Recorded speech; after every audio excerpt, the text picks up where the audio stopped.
Saturday, July 22nd, Rock Creek. The climb is even steeper now. Wagons continue to break down and need almost constant repair. 15 men worked the road to the top of the mountain. July 29th, Summit Camp, 2 miles. Cliffs with sharp drops. Very hard going. July 31st, Pass Canyon. Impossible to build a road through this canyon.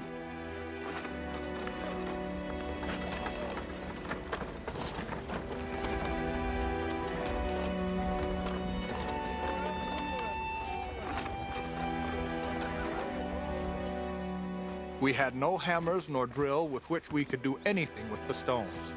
It seemed almost an impossibility to go farther. Finally, someone suggested that we build a fire on the rocks.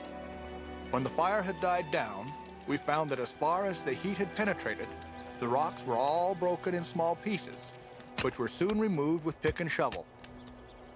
Another fire was built with the same result. After 3 or 4 fires, we found that the rocks were not much in our way, and we soon had a good wagon road right over them. It took 7 days to cut a wagon road through the canyon, about 7 miles at 1 mile a day. But in 40 days, the party had blazed about 170 miles of wagon road across trackless terrain.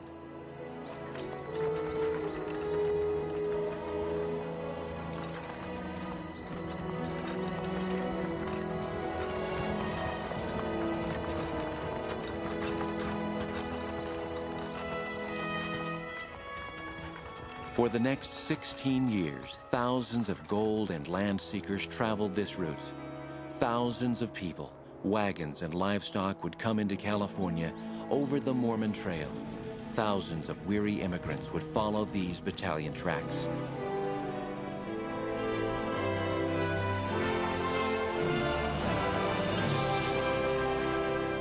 Melissa and William and their comrades reached Salt Lake City October 6th, 1848. They were home at last.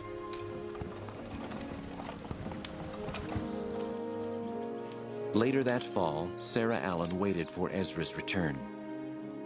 I looked forward to the time when his strong arms would lift these burdens from my shoulders. Waiting and watching, listening to the sound of every footstep that approached my door. Word of Ezra's fate finally reached Sarah along with the pouch containing the gold. She used the gold to buy a wagon and supplies and bring her family west. But she reserved enough to make a wedding ring, which she wore the remainder of her life.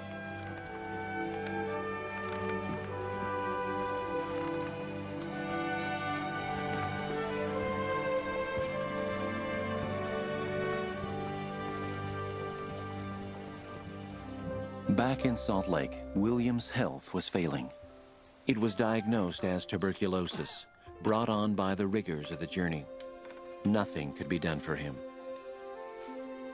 He had one wish, to live long enough to see the birth of the baby Melissa was carrying. A daughter was born the next February. William passed away March 7th, 1849.